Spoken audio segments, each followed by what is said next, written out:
terima kasih buat koordinator bicara Kombinasi Div Kehakiman yang sentiasa bersimulasikan dengan kebenaran, saudara penjaga masa yang cakna dengan jam randiknya, warga pendidik bermisi, seterusnya warga Dewan Intelektual penerus wawasan negara. Assalamualaikum warahmatullahi wabarakatuh. Selamat bertemu dan sambutlah. Salam sejahtera daripada saya. Generasi yang berwawasan merupakan pelapis dan peneraju berkemajuan dan pembangunan negara. Cuba kita berfikir sejenak lakaran kemuliaan zaman remaja yang ditonjolkan oleh bekas Perdana Menteri kesayangan kita, iaitu Datuk Seri Najib bin Tun Abdul Razak, yang telah menyalahkan kredibiliti dan karisma kepimpinan beliau sehingga beliau diangkat menjadi Menteri Kabinet termuda dalam menerjui negara. Persoalannya, apakah ciri-ciri remaja berwawasan yang menjadi aspirasi negara? Hadirin sekalian, demikianlah kata-kata pembuka bicara pengirim mauduk yang akan menitip di bibir saya pada hari ini, iaitu remaja berwawasan aspirasi negara. Oleh itu, secara holistiknya, remaja berwawasan aspirasi negara membawa konotasi yang mendalam, iaitu keadaan negara yang kita cintai ini semakin dipandang tinggi oleh masyarakat dunia lantaran kejayaan Malaysia dalam mencorak mutiara berharga dalam semua lapangan, sama ada dalam bidang pendidikan, teknologi dan sukan. Maka pada hari ini, saya akan mengetengahkan 3 ciri-ciri remaja berwawasan yang menjadi aspirasi negara. Sidang penonton penuh santun.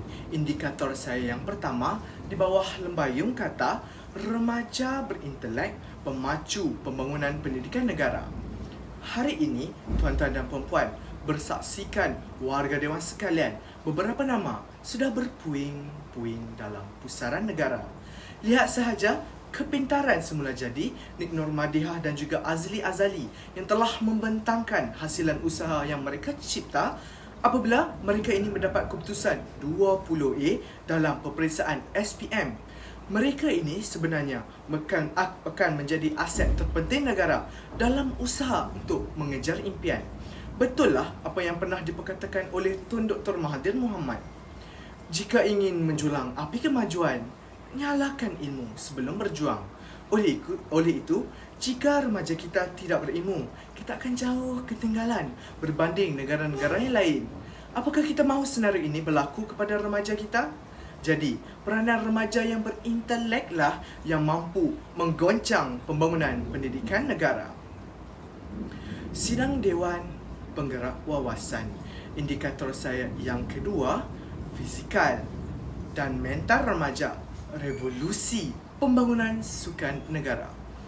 Baru-baru ini, apabila kita melihat catatan pungutan emas yang berbutir-butir banyaknya di Sukan SEA beberapa tahun lepas, kita hanya mampu menggigit jari tanpa sebutir pingat dikalungkan.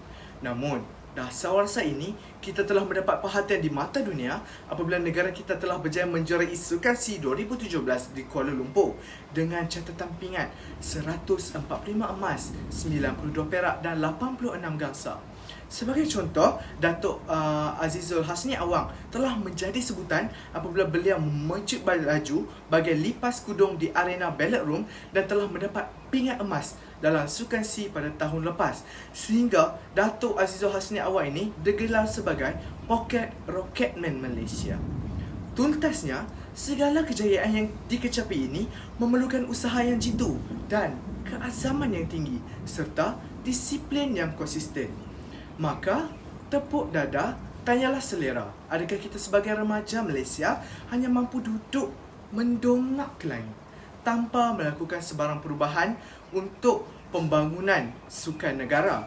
Ataupun kita akan bersama-sama berjuang untuk negara yang kita cintai ini? Maka, wahai remaja sekalian, ayuh kita bergerak ke hadapan dengan penuh bervisi kita membangunkan negara Malaysia. Sidang hadirin yang penuh intelektual, indikator saya yang ketiga pula, kepintaran remaja dalam sains dan teknologi, tonggak pembangunan teknologi negara. Negara Malaysia juga telah melangkah maju ke era teknologi angkasa lepas apabila kita berjaya melancarkan 2 satelit Malaysia Asia Timur, iaitu Miasat 1 dan juga Miasat 2. Sebenarnya, Pelancaran satelit ini telah menjadikan Malaysia sebagai salah sebuah negara ASEAN yang mempunyai satelit angkasanya yang tersendiri. Sesungguhnya, penerokaan oleh angkasawan negara dalam bidang angkasa lepas telah memberikan inspirasi buat remaja Malaysia yang lain untuk berbakti kepada negara kita. Seterusnya, selain dapat berbakti kepada negara, pelancaran Malaysia ini juga dapat memupuk minat mereka untuk menceburkan diri dalam bidang ini.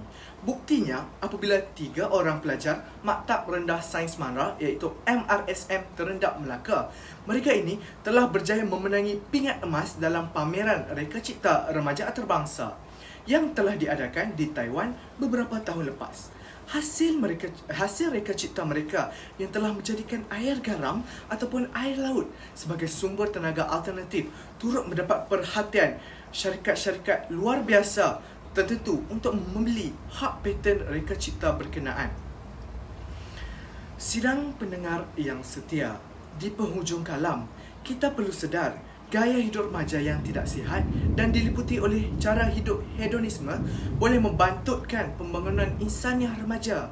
Oleh itu, pelbagai gelaran yang tercipta seperti Mat Gian, Mat Rempit, Samseng Jalanan, Bosiah, Bohjan, Kaki Lepak perlu dihapuskan.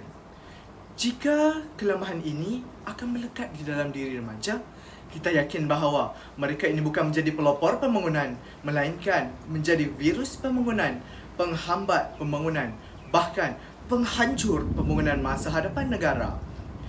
Tanamkan tekad. Oleh itu, tanamkan tekad di dalam hati. Bulatkan azam penomor visi.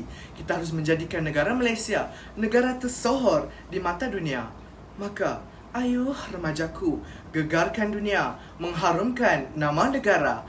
Remaja berwawasan, aspirasi negara. Sekian, wabillahi taufik wal hidayah. Wassalamualaikum warahmatullahi wabarakatuh. Anak Nusa mohon berundur.